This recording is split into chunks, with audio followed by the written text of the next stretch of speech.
Assalamualaikum warahmatullahi wabarakatuh. Bila kita bincang berkaitan dengan sirah Nabi sallallahu alaihi wasallam, dekat sini ada dua fasal. Fasal yang pertama berlaku di kota Mekah selama 53 tahun dan berlaku di kota Madinah selama 10 tahun. Dan kesemua peperangan yang berlaku pada zaman Nabi sallallahu alaihi wasallam adalah dimulai oleh tentera-tentera musuh ataupun pihak musuh. Termasuklah peperangan yang kita akan bincangkan pada hari ini, iaitu peperangan Ahzab ataupun peperangan Khandaq. Kenapa peperangan ini dinamakan sebagai peperangan Ahzab? Kerana berkumpulnya tentera-tentera musuh, kerana pada ketika itu musuh-musuh ni berkumpul, iaitu kabilah ini bersatu membentuk satu tentera yang sangat besar, yang sangat ramai untuk menyerang kota Madinah pada ketika itu. Itulah disebabkan Allah Subhanahu Wa Taala menamakan peperangan ini sebagai peperangan Ahzab. Dan kenapa dinamakan Khandaq juga? Kerana dinamakan Khandaq bermaksud sebagai parit, kerana Nabi sallallahu alaihi wasallam bersama para sahabat menggali parit yang sangat luas, yang sangat lebar dan sangat dalam. Dan peperangan Khandaq ini ataupun Ahzab ini berlaku pada tahun 5 Hijrah, berlaku pada bulan Syawal. Dan peperangan Ahzab ini Allah Subhanahu Wa Taala menyebut di dalam Quran, bahkan dijadikan satu surah, iaitu surah Al-Ahzab. Jadi macam mana peperangan ini boleh berlaku? Jadi suatu hari Bani Nadir, iaitu kaum-kaum Yahudi, bila mereka ni ada satu perjanjian dengan Nabi sallallahu alaihi wasallam untuk menjaga satu sama lain.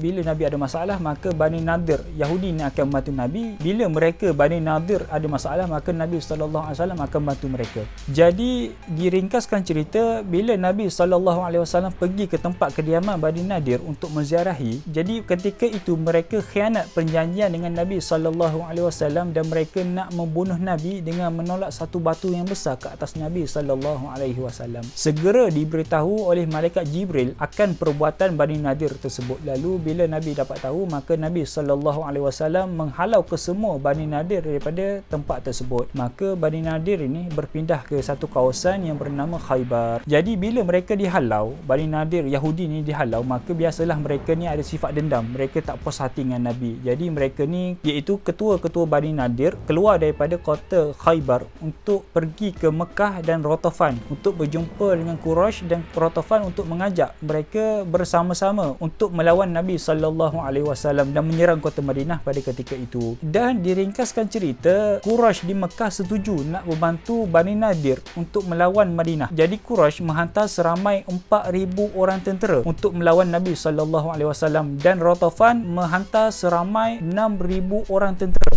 hanya nak melawan Nabi sallallahu alaihi wasallam. Jadi bila kita hitungkan 6,000 tentera Rotofan ditambah 4,000 tentera Quraisy dan jumlahnya adalah 10,000. 10,000 orang tentera musuh akan menyerang Madinah pada ketika itu, dan jumlah itu lebih ramai daripada keseluruhan penduduk Madinah pada ketika itu, termasuklah kanak-kanak, wanita dan sebagainya. Jumlah 10,000 itu lebih ramai daripada keseluruhan penduduk Madinah pada ketika itu. Jadi Nabi sallallahu alaihi wasallam memanggil sahabat-sahabat yang besar ataupun sahabat-sahabat yang dekat dengan Nabi sallallahu alaihi wasallam untuk berbincang, dan di antaranya Nabi mengajak juga Salman Al-Farisi untuk masuk dalam mesyuarat tersebut. Jadi kita ringkaskan cerita, bila berkumpul semua sahabat termasuk Salman Al-Farisi, maka Nabi sallallahu alaihi wasallam menanya pandangan, menanya pendapat, cadangan daripada setiap orang sahabat, dan akhirnya Nabi tanya juga kepada Salman Al-Farisi. Jadi bila Salman Al-Farisi ni memberi pandangan, memberi cadangan, kata Salman Al-Farisi, ketika mana kami berada di Parsi dulu, kalau berlaku peperangan yang musuhnya lagi ramai daripada kami dan musuh itu datang ke kubu kami, datang pada negara kami untuk menyerang, maka kami ni akan menggali parit yang sangat luas, yang sangat dalam. Maka bila Salman Al-Farisi ni memberi cadangan, maka Nabi sallallahu alaihi wasallam istikharah dan Nabi menerima cadangan daripada Salman Al-Farisi. Maka bermulalah proses untuk menggali parit. Seramai 3,000 orang tentera-tentera Islam Nabi kerahkan. Selama 6 hari mereka menggali parit, dan kata para ugamawan, parit itu digali panjangnya sebanyak 5,000 hasta, dalamnya 10 hasta dan lebarnya 10 hasta. Kalau kita kira 2 hasta bersamaan dengan 1 meter, jadi 5,000 hasta panjangnya akan bersamaan dengan 2,500 meter, bersamaan 2.5 kilo.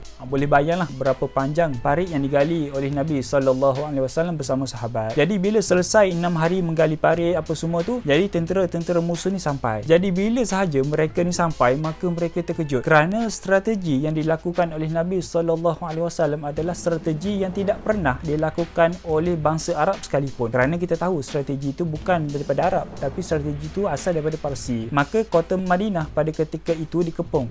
Maka bila dikepung, maka makanan tak boleh nak masuk ke Madinah. Jadi mereka ni dikepung selama sebulan, dan selama sebulan itulah makanan mereka habis. Dan di situlah berlaku bermacam-macam mukjizat Nabi sallallahu alaihi wasallam. Di antaranya adalah kisah berkaitan dengan kurma dan kisah berkaitan dengan daging yang tidak habis daripada Nabi sallallahu alaihi wasallam.